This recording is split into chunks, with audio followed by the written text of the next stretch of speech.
Assalamualaikum warahmatullahi wabarakatuh. Ketemu lagi di obrolan bola edisi Pesta Bola Eropa yang sudah memasuki babak final. Akhirnya. Woi, setelah sebulan perjalanan, akhirnya ada semifinal yang seru kemarin malam. Betul sekali. Match pertama tuh Spanyol lawan Prancis. Match keduanya Inggris melawan Belanda. Kita bahas dulu Spanyol lawan Prancis nih. Prancis selama ini tidak bisa mencetak gol secara open play, tiba-tiba mereka bisa mencetak gol open play. Baru berapa menit tuh? Baru 8 menit atau berapa kan? Langsung. Iya. Namun open play-nya gue mendingan gak cetak gol sih daripada open play tapi kalah. Kalau begitu caranya. Prancis menang 1-0 duluan. Ya, betul. Untuk kemudian disamakan. Langsung ngegas si Spanyolnya ya. Habis kebobolan tuh langsung disamakan dan akhirnya menang 2-1. Gimana bisa cerita pertandingan Spanyol lawan Prancis, apa yang terjadi? Di sini gue ngelihat ini ya, ngelihat Prancis dan ngelihat obrolan kita yang terakhir kemarin bahwa kan kita ada ngomongin soal bahwa Prancis kehilangan sosok Pogba. Kreatif, ya kan bukan kreatif. Dan ini benar-benar kelihatan. Jadi memang kayak menurut gue bedanya Spanyol dan Prancis di match ini adalah Spanyol tuh mainnya sangat kolektif. Iya kan, semuanya tuh bisa berani bawa bola, semuanya berani bergerak, semuanya ibaratnya bisa nendang. Nah sementara Prancis menurut gue ya terlalu Mbappe sentris sih. Ya benar-benar ngandelin Mbappe banget. Pokoknya bola ke depan harus ke Mbappe Mbappe gitu. Mbappe yang bawa ke depan gimana. Iya, nah cuma bedanya adalah ini sama kayak kita ngomongin Portugal kemarin yang bolanya ke Ronaldo. Nah di sini kan cuma memang Mbappe-nya masih fit lah. Jadi emang bisa bicara banyak. Ya. Tapi yang gue lihat di pertandingan ini sebenarnya sosok Carvajal yang awal-awal jadi ini sih apa yang hilang kan? Yang hilang diganti nafas. Dan lawannya langsung Mbappe kan. Ya. Itu yang sempat dimanfaatin tuh kan. Betul. Gol pertama gol Prancis kan dari Mbappe dari kiri kan. Habis itu sempat Carvajal juga Jesus Navas juga sempat kartu kuning yang dia kepleset ini. Wah, gua ngeliatnya tuh selesai nih ya. Kehilangan banget nih sosok Carvajal nih. Di kanan nih. Karena kan Jesus Navas juga udah 38 tahun. Dia tuh anggota Piala Dunia yang waktu Spanyol ngalahin Belanda 2010. Udah main di Piala Dunia. Ada videonya yang dia foto yang dia sama Ramos kan. Betul. 2012 yang sekarang sendiri. Dan dia masih main di Piala Eropa. Iya. Tapi akhirnya apa yang membuat faktor Spanyol bisa membalikkan keadaan dan lolos ke final? Kalau di pertandingan ini kan sebenarnya yang jadi highlightnya kan Lamine Yamal ya, lagi-lagi ya. Yang dimana sebelum pertandingan yang si taunting sama Rabiot. Iya, sama Rabiot. Oh iya benar yang kata apa kata Rabiot tuh kalau si Yamal mau main di final dia harus menunjukkan lebih dari yang sebelumnya gitu kan. Dan ditunjukkan. Terus dia langsung ini kan Instastory quotes gitu kan si Yamal. Ada ini checkmate. Iya. Itu biar apa ya mereka perang sosmed begitu. Padahal maksud gue Saywar lucu aja. Si Yamal sendiri waktu usia 15 tahun dia nyetak gol ke gawang Prancis dengan hampir sudut yang sama ya. U17 ya atau apa Piala Dunia U17 ya? Iya waktu itu dia nyetak gol kayak gitu lagi kayak kirim melengkung dan kemarin nyetak gol lagi ke gawang Prancis. Dan lu bayangin ya si Yamal ini waktu persiapan Euro dia masih ngerjain tugas coy. Iya kan dia masih ngerjain PR sekolahnya. Itu lebih ke pencitraan sebetulnya. Biar dia anak sekolah bener. Ya kan masih 16 tahun kan. Dan yang itunya pas Yamal golin kan yang jagain Rabiot tuh. Iya benar banget. Kayak wah nih makan nih gitu. Di muka lu banget tuh gitu. Iya, sama ini sih gue juga mau kredit sama El Capitano sih, Nacho. Itu gila coy. Nacho tuh kenapa jadi kapten sih? Paling tua. Ya dia kan kapten juga di Madrid sebetulnya. Tiba-tiba di hari-hari akhirnya maksudnya kita mendengar nama Nacho tuh dulu kayak bench warmer gitu nggak sih? Yang setia terhadap Real Madrid. Tiba-tiba cuma main akademi yang ya udah iya kayak Pavon lah kalau zaman dulu kayak Francisco Pavon. Tiba-tiba dia bisa naik angkat UCL sejajar jadi dengan kapten. Raul sejajar dengan yang lain. Terus tiba-tiba main timnas Spanyol bawa ke final dengan kapten juga. Dan padahal di timnas Spanyol ini kan di cadangan juga sebenarnya. Iya cadangan benar. Gara-gara Lenormandnya akumulasi kartu ya. Kemudian gara-gara Carvajal nggak main juga kan dibanding kapten. Tapi juga ini maksudnya dia kayak kalau misalnya sempat kebingungan ya, misalnya yang di bek kanan tadi, menurut gua di sini Nacho solid sih. Karena berapa kali juga dia ngasih umpan-umpan dari lini belakang kan, yang langsung ke depan. Ya bagi Nacho sih kalau udah bisa menjaga penyerang terbaik dunia Erling Haaland ya nggak ada yang lebih baik lagi dari siapapun menurut dia ya. Maksudnya benar. Udah UCL dia juara, jagain Haaland di semifinal. Secara mental juga udah jadi, mau siapa lagi gitu benar. Iyalah. Mbappe dong ya dia udah punya mentalitasnya, dia main di champion final kan gitu. Dan dia sekarang juga ada di final Liga Piala Eropa. Jadi dia udah mencapai 2 final dalam waktu yang berdekatan nih gitu. Itu bukan prestasi yang ejek-ejek kan maksudnya itu. Ya UCL udah berapa banyak Nacho ya kan. Nacho juga UCL udah 6. Dia setidaknya ngalahin Ronaldo loh. Iya benar 6 time coy. Jadi kredit untuk teman-teman Spanyol. Lang, ada dulu kan kalau dulu ada Xavi, Iniesta, Tiki Taka. Ya. Sekarang kayaknya versi upgrade-nya dari Tiki Taka nggak sih Spanyol yang sekarang?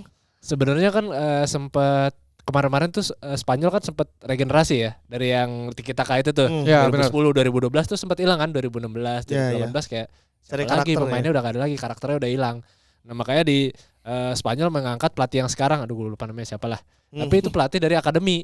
Bukan akademi, maksudnya pelatih kelompok umur. U17, U19 dia yang bawa Euro juara, bawa ini. Makanya dia ditunjuk untuk regenerasi.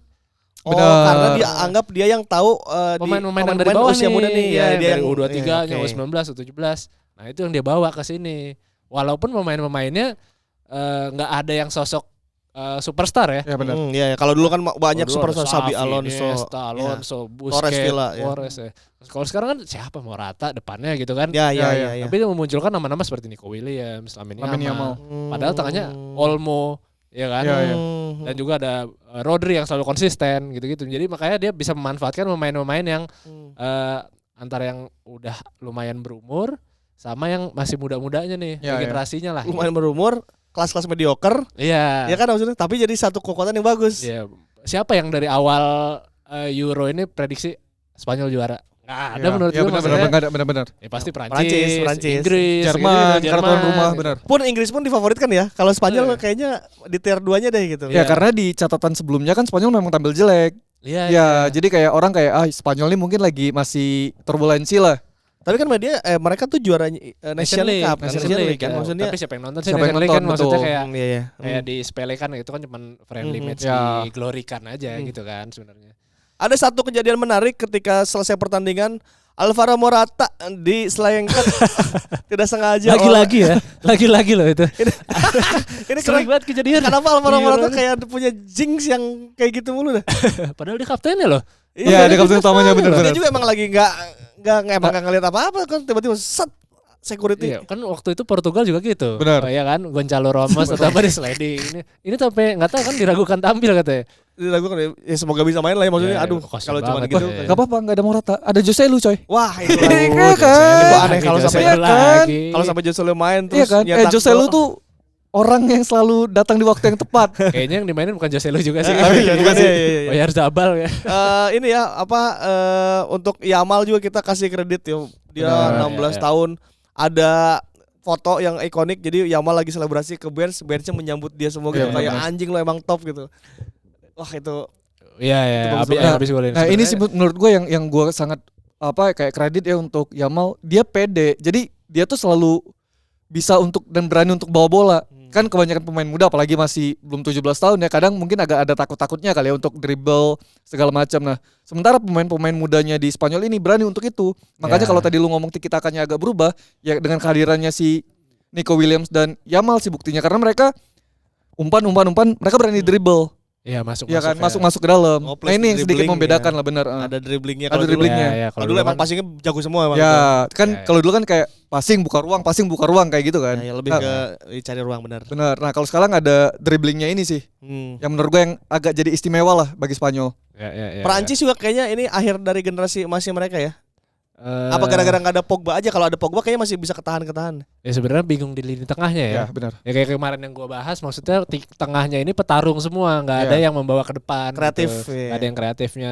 Sedangkan kayak Kante aja masih walaupun memang masih bagus, tapi masih yang diandalkan tuh Kante gitu kan. Sedangkan nggak ada temennya lagi sih Mbappe di depan. Sebetulnya tuh dulu ada, cuma pada akhirnya di klub kan dipaksa untuk jadi back. Siapa? Kamavinga.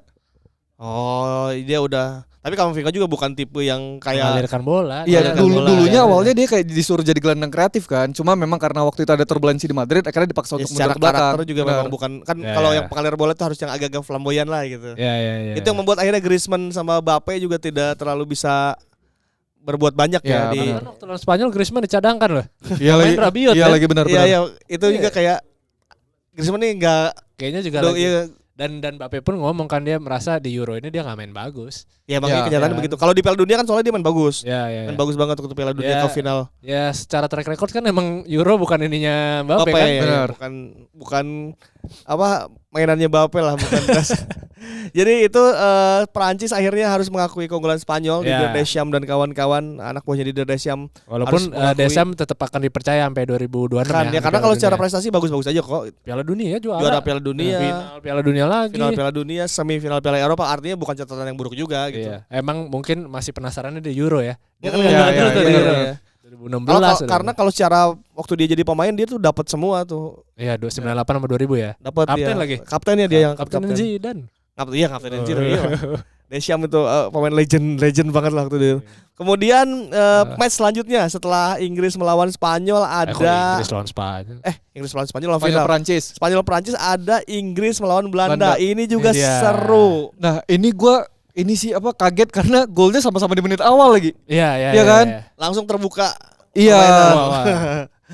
Dikejutkan oleh gol cepatnya Xavi Simon langsung mencetak gol 1-0. Ya itu Pickford susah juga sih. Susah ya.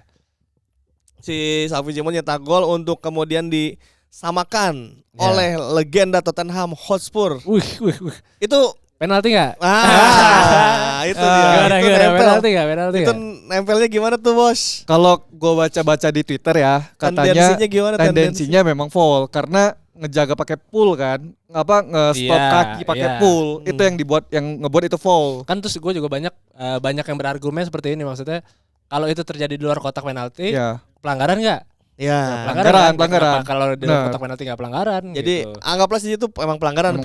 Walaupun sebenarnya kalau secara logika mau ditahan atau enggak kan bolanya keluar, nggak ngaruh gitu maksudnya. Dengan kakinya Dumfries seperti itu kan. Tendensinya ya. Iya, tapi ya sudah lah, toh wasit juga sudah memutuskan dan ada teknologi VAR juga kan, maksudnya sudah direview pasti. Nah, katanya tuh yang orang protes juga di Twitter ya, kenapa atau di X kenapa kayak orang protes kayak harusnya nggak penalti karena VAR tuh kan tidak bisa mengukur itu kuat atau enggak. Jadi kan VAR tuh kan selalu kayak ngambil momen yang di slow motion kan, kayak gua kayak gini aja nih, sorry ya. Ini kan cuma gue nyentuh, tapi kan di VAR kan nggak tahu ini gue nendangnya kuat atau kenceng. Kayak gitu loh. Iya. Jadi itu juga yang dipermasalahkan ya, harusnya nggak foul ya, tapi menurut gue sih foul aja sih itu. Nah, yang harus dicatat adalah Harry Kane menyamakan kedudukan dengan dengan sempurna.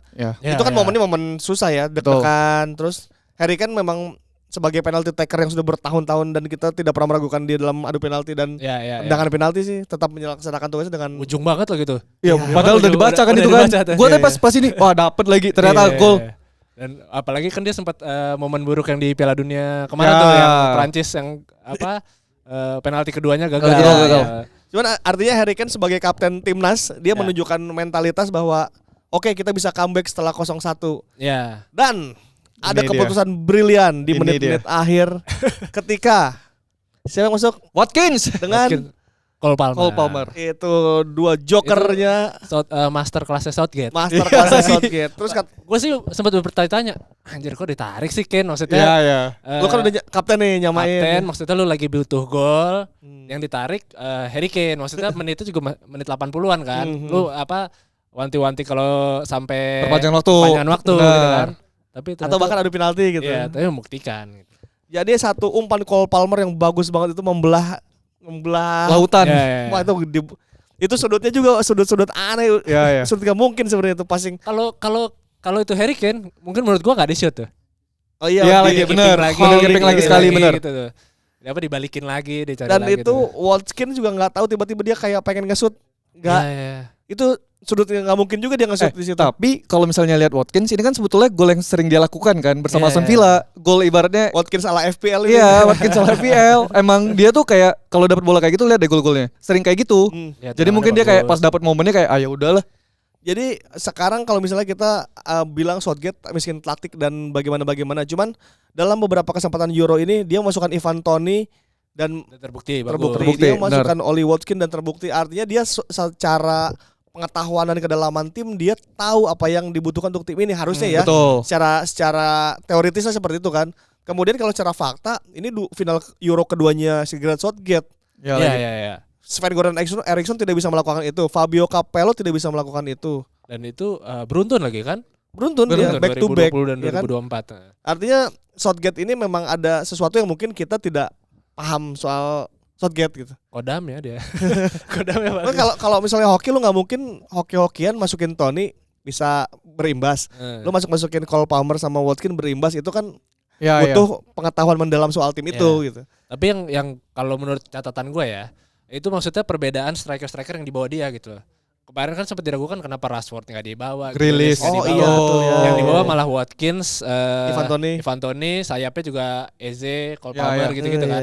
Tapi jadi terlihat maksudnya Harry Kane itu kan tipe yang complete forward ya. Complete forward. Maksudnya dia bisa semuanya, bisa keeping bola. Tapi kan kalau Watkins atau Toney tuh beda karakter gitu cara permainan. Kayak waktu lawan Belanda dia kan back-backnya tuh back mungkin bisa dibilang tua, tapi bukan back yang cepat gitu loh. Back yang kuat gitu, Virgil, De Vrij. Makanya dimasukkan Watkins yang lebih cepat nih, yang untuk lari, yang untuk nyari-nyari ruang langsung tendang kayak gitu. Sedangkan waktu lawan Swiss yang dimasukkan Tony yang jago di udara, yang kuat juga gitu. Mungkin ada secara perhitungan bener kan? Melihatnya secara itu benar gitu. Masuk-masukinnya. Maksudnya kalau untuk permainan cantik emang Inggris dari zaman David Beckham pun kayaknya nggak main cantik deh. Mereka kick and rush juga terus main-main sayap. Tapi kalau menurut gua semenjak dia balikin ke 3 back lagi lebih bagus permainannya. Inggrisnya. Iya. Dibandingkan sebelum-sebelumnya yang dia main 4 back, 3 tengah, 3 depan, lebih bingung gitu. Bingungan ya. Kalau ini apalagi Foden sebenarnya permainannya bagus loh semalam menurut gua. Tapi sial aja. Benar. Sekali kena tiang, sekali di garis gawang berhenti. Kalau Foden kan kita memang sudah tahu secara sistem di Manchester City dia salah satu bagian dari permainannya Pep bersama De Bruyne. Kevin De Bruyne terus sama Bernardo Silva ya. Dia pasti keluar kemampuan terbaik. Nah, kemampuan itu kan tidak keluar di Inggris, artinya secara kemampuan dia punya, cuman mungkin sistemnya aja yang belum bisa dia akomodir di timnas. Tapi ya itu akhirnya kemarin cukup keluar juga. Ya, apalagi kan awal-awal dia main di sayap kiri. Kan dia main di tengah berdua kan sama Bellingham dan itu dia lebih fluid banget tuh ngambil bola ke bawah, kemana gitu. Dan malah yang hilang di Euro kali ini ya Bellingham. Seburuk-buruknya Bellingham dia masih menyelamatkan Inggris coy, tapi maksudnya lewat golnya. Tapi ya kalau malam tadi sebenarnya ya kalau gua agak greget kalau ngeliat. Ya, gua juga lagi. Kayak kelamaan megang bola mau dikemanain gitu, bingung. Iya. Pribadi gua ya menilai. Iya. Tapi memang di nomor itu saat ini Bellingham masih yang terbaik lah di Inggris. Tapi dia memang kalau istilah sekarang ada auranya gitu. Ya kan? Jadi maksudnya perannya sentral walaupun kadang kayak nggak penting bawa bola kelamaan mau kemana bingung, tapi kayak musuh tuh jadi ikut bisa narik lawan sih. Ini bisa membuat permainannya tidak tertebak sebetulnya. Jadi kalau Inggris polanya seperti itu, dengan adanya Bellingham itu tuh bisa jadi ini mau kemana ya, tidak stagnan dan tidak monoton, walaupun memang kadang kalau kita sebagai penonton kayak kita kalau nonton Marcelino lah, apa sih Marcelino gocek-gocek syuting-syuting ngapa nggak diganti-ganti sih gitu. Ya sementara ada ibaratnya kayak clutch-nya lah. Dia di situ kan kadang kayak kemarin kan tahu dia muncul dan cetak gol. Mungkin itu juga sih. Membuat permainan tidak tertebak itu kadang yang kita juga luput atau ya kita emang tidak mengerti jalan pikiran tim itu sih. Ya, kita kan namanya penonton ya boleh-boleh aja kan. Cuma ngobrol di sini kita enggak tahu di lapangan gimana benar. Cuman kalau secara teori ya itu bisa ada faktor kejutan dan bisa tiba-tiba ada cetak gol salto itu yang nilai jualnya mereka gitu. Jadi Inggris lolos ke final kedua kalinya di Piala Eropa secara beruntun. Bahkan si Watkins tadinya bilang ke si Palmer, ntar lu bakal ngumpan ke gue dan gue bakal setting. Kejadian lah itu hancur lagi bener itu maksud ya. Jadi ini final keduanya Gareth Southgate. Semoga coming home beneran ya ini Liga. Benar. Ini kesempatan kedua ya. Kesempatan keduanya. Tapi bagaimana melihat Inggris lawan di Spanyol lawan Inggris di final? Apakah cukup final yang akan seru? Menurut gue cukup ideal sih finalnya. Maksudnya walaupun Inggris nggak meyakinkan mainnya dari awal gitu kan, tapi menurut gue ini salah satu final yang ideal sih, cukup ideal. Kalau berkaca dari babak semifinal ya, Inggris kan agak beda nih cara mainnya dengan babak-babak sebelumnya. Ini menurut gue cukup akan menghibur sih. Kecuali Inggris main kayak yang babak-babak sebelumnya tuh. Mungkin akan cenderung didominasi sama Spanyol. Tapi kalau misalnya kayak dia bermain seperti dia lawan Belanda, ini emang match yang patut untuk ditunggu menurut gue. Belanda tuh kenapa ya? Suka kayak Indonesia. Tiba-tiba tapi dia jelek, tiba-tiba bagus. Bener-bener panutan sih. Sesuai dengan U23 kan sama-sama di semifinal. Virgil tuh kayak suka nyepelein pemain enggak? Virgil tuh kayak suka ini mah enggak bisa nih sama gue, ternyata dia lepas gitu. Emang selengeannya aja gitu kan. Iya, maksudnya kayak selengean gitu. Selengeannya enggak bisa lepas gitu. Tapi yang gak gue sangka dari pertandingan semalam tuh gue mengira akan ball possession itu akan di Belanda sih. Ternyata banyak banget di Inggris kan. Malah Belanda yang serangan balik gitu. Gue kira akan sebaliknya sih awalnya. Dan kita juga bisa melihat perannya Declan Rice ya, terlihat cukup oke di pertandingan. Dan Maino. Ya, Maino. Ngatur itu. Mulai dapat nih Inggris nih gelandang akhirnya diduetkan nih sama Maino. Ya, dan Shaw udah mulai kembali kan. Shaw ya. Walaupun Trippier juga tampil bagus tapi jadi nggak bisa crossing karena kan dia kaki kanan kan. Nggak bisa yang padahal kan lu sayap kiri nih back kiri kan harusnya yang crossing gitu kan. Jadi balik lagi. Kalau udah sampai Trippier tuh balik lagi. Ya itu dia semifinal antara Inggris lawan Belanda dan Spanyol lawan Prancis. Ada beberapa fakta menarik nih. Final ini merupakan pertemuan ketiga Inggris dan Spanyol di Euro. Inggris menang di 2 pertemuan sebelumnya tahun 80. Inggris menang 2-1 di babak grup, 9-6 menang adu penalti di 16 besar. Final kelima Spanyol ini nih di Euro. Jadi Spanyol udah 5 kali masuk final. Nah, tahun 64 menang, tahun 84 kalah, tahun 2008 menang Fernando Torres. 2012 menang Fernando Torres juga yang ini sekarang 2024 ini final kelima, kita cek nanti apakah mereka bisa menang atau enggak. Kalau bisa menang mereka berarti generasinya Xavi dan Torres dan Puyol dan Xabi Alonso itu mulai sudah menemukan lagi tongkat estafetnya. Karena kan selama ini kalau Spanyol pasti orang Spanyol pun itu kan kesel ya, maksudnya selalu dibandingkan sama generasi itu. Betul. Emang bagus banget sih. Dan kalau Spanyol menang mereka akan menjadi negara paling banyak Euronya. Nah dalam kan diam nih Spanyol udah 3 kali kan, berarti akan yang keempat. Paling Raul yang gak dapet apa ya Piala Eropa ini. Salah generasi ya. Generasi Raul, Helguera itu tuh Hierro, Fernando Hierro, Morientes, Mendieta itu tuh memang. Nah itu Piala Dunia dilicikin di Korea. Piala Eropanya susah melulu. Benar. Akhirnya dipatahkan oleh generasinya Xavi, Iniesta dan sekarang kita lihat Yamal dan kawan-kawan nih apakah bisa kembali menaikkan hegemoni timnas Spanyol. Gokil sih, 16 tahun dapat juara Euro coy. Aneh ya kalau itu aneh. Itu gila sih. Mau ulang tahun lagi. Iya lagi. Nah itu kalau 17 udah boleh main di Jerman ya. Udah 18. Masih belum? 18. Terus Lamine Yamal sendiri berhasil menjadi remaja yang mencetak gol dan assist di satu gelaran Euro, menyamai rekornya dari Wayne Rooney dan CR7 waktu 2004 dan Arda Güler. Iya. Jadi kalau kemarin kan masih assist doang tuh. Sekarang udah nyetak gol. Jadi ini akan menjadi partai yang seru karena ada di sepak bola tuh jadi ada warna baru loh gitu. Benar. Kita selama ini Ronaldo Messi ya. Ya sedangkan udah sampai di ujung karir lah ya. Iya masih di. Akhirnya abis juga kan Ronaldo kan. Ronaldonya walaupun masih rame. Walaupun masih rame dibahas. Akhirnya ada lagi Bellingham, ada Yamal, Arda Güler. Pengen yang kayak gitulah maksudnya. Ada Musiala. Kemarin kan sempat Mbappe Haaland. Iya. Mbappe Haaland kan di klub ternyata ya. Haalandnya nggak bisa naik di negaranya kan. Padahal ada Odegaard juga kan di. Iya. Jadi sekarang ada ini barulah, ada warna baru di sepak bola Eropa yang akhirnya senang aja gitu nonton. Ya, dan cukup banyak ya, bukan cuman kayak 2 orang gitu doang kan. Ada Wirtz di Jerman. Tinggal kita nanti lihat di klubnya gimana lagi nanti. Ya biasanya kan bagus di turnamen tiba-tiba pindah kemana hilang. Klub itu lagi yang main berarti Muhammad Salah lagi, Kevin De Bruyne lagi yang bagus. Anak-anak itu lagi. Kemudian ada di Copa America. Ini nih. Ada final sudah terjadi antara Argentina melawan Kolombia. Kalau Argentina ini sebetulnya ya, mereka tuh pemain-pemain yang udah bareng dari kapan tahu nih. Iya. Piala Dunia juara kan. Iya. Di Maria masih main, Leo Messi masih main. Masih ada Romero. Dan di Kolombia pun masih ada James. Itu aneh banget. Status pro. Bukan dong. bukan James itu, Pak. Itu inside joke banget. Karena kita tahu aja. James Rodriguez. Tapi ini James benar-benar pemain yang berbeda ya. Kayak Ochoa dia. Iya lagi. Kayak Sakiri nih.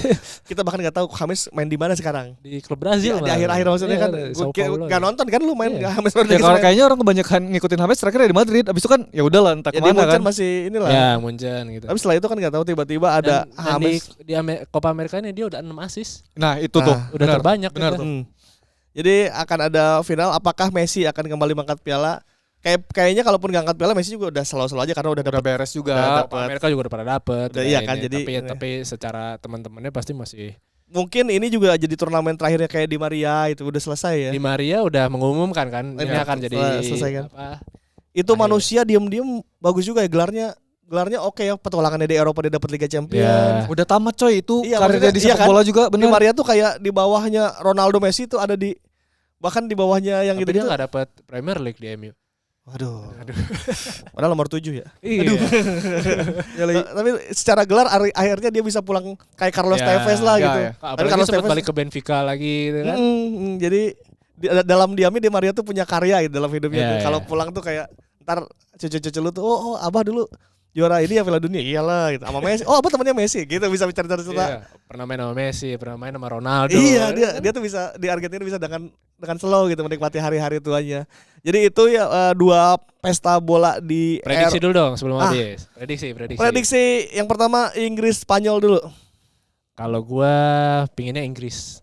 Tapi Inggris gue pokoknya Inggris. Kan tak ada jinx yang kemarin kan. Gue pokoknya ya Spanyol yang Jerman. Emang Harry Kane juga ada jinx ya kali. Iya.